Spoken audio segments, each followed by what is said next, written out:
KG கலை மற்றும் அறிவியல் கல்லூரியில் உன்னத் பாரத் அபியான் சார்பாக பழங்குடி இன மக்களின் வாழ்வாதாரத்தை அறிவியல் மற்றும் தொழில்நுட்ப உதவியுடன் மேம்படுத்தும் நோக்கில் 2 நாள் தேசிய கருத்தரங்கம் கல்லூரி கலையரங்கத்தில் சிறப்பாக நடைபெற்றது. இந்திய அரசாங்கத்தின் ANRF மற்றும் CDRD பழங்குடியினர் முன்னேற்ற அறக்கட்டளையின் நிதியுதவி பங்களிப்புடன் நிகழ்வுகள் நடைபெற்றது. நிகழ்வில் கேஜி கலை அறிவியல் கல்லூரியின் முதல்வர் முனைவர் வித்யா வரவேற்புரையினையும் கல்லூரியின் செயலர் முனைவர் வனிதா தலைமை உரையினையும் வழங்கினர். கருத்தரங்கில் தமிழ் துறை உதவி பேராசிரியர் திரு ஈஸ்வரன் எழுதிய பழங்குடியின மக்களின் வாழ்வியலை சித்தரிக்கும் நூல் வெளியிடப்பட்டது.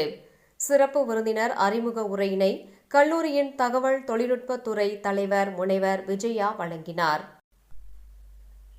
கேமரம்பாளையம் பஞ்சாயத்துக்கு உட்பட்ட பழங்குடி குக்கிராமங்களில் செயல் திட்டங்கள் நலத்திட்டங்களை செயல்படுத்த உறுதுணையாக இருக்கும் வட்டார வளர்ச்சி அலுவலர் திரு சீனிவாசன், கோவை மாவட்ட NIC-யின் இயக்குநர் திரு ரவிக்குமார், காரமடை KVKS தலைவர் திருமதி கோமதி, முன்னாள் பஞ்சாயத்து தலைவர்கள் திருமதி செல்வி நிர்மலா, திருமதி சாந்தி பிரியா, CDRD நிர்வாக அரங்காவலர் திரு ரங்கநாதன், நபார்டு வங்கியின் துணை பொது மேலாளர் திரு நிர்மலா ராவ் ஆகியோரின் சேவையை பாராட்டி நினைவு பரிசு வழங்கி கௌரவிக்கப்பட்டனர்.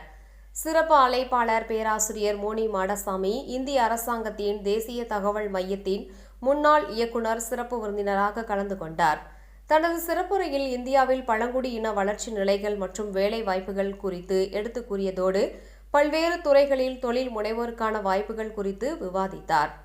பழங்குடியின மக்களின் வாழ்வாதாரத்தை மேம்படுத்த அறிவியல் மற்றும் தொழில்நுட்பத்தின் துணை கொண்டு உருவாக்குவதால் புதிய தொழில் முனைவோர்களையும் அதன் வாயிலாக புதிய வேலை வாய்ப்புகளையும் அது உருவாக்கி தருகின்றது. இதன் மூலமாக அவர்களின் பொருளாதார வளர்ச்சி மேலோங்கும் என்பதனையும் இந்த 2 நாள் தேசிய கருத்தரங்கத்தில் பல்வேறு சிறப்பு விருந்தினர்கள் கலந்து கொண்டு உரையாற்றினர். இக்கருத்தரங்கின் வாயிலாக பல்வேறு கல்லூரி பேராசிரியர்கள், ஆய்வு மாணவர்கள், மாணவ மாணவிகள் மற்றும் தொழில் முனைவோர் பழங்குடியின மக்களின் வாழ்வாதாரத்தையும் வளர்ந்து வரும் தொழில் வாய்ப்புகள் பற்றியும் தெளிவாக அறிந்து கொண்டு பயன்பெற்றனர்.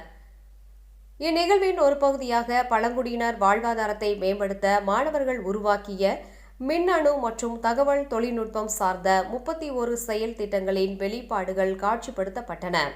பழங்குடியின விவசாயிகள் பங்கேற்ற கலந்துரையாடல் நடைபெற்றது.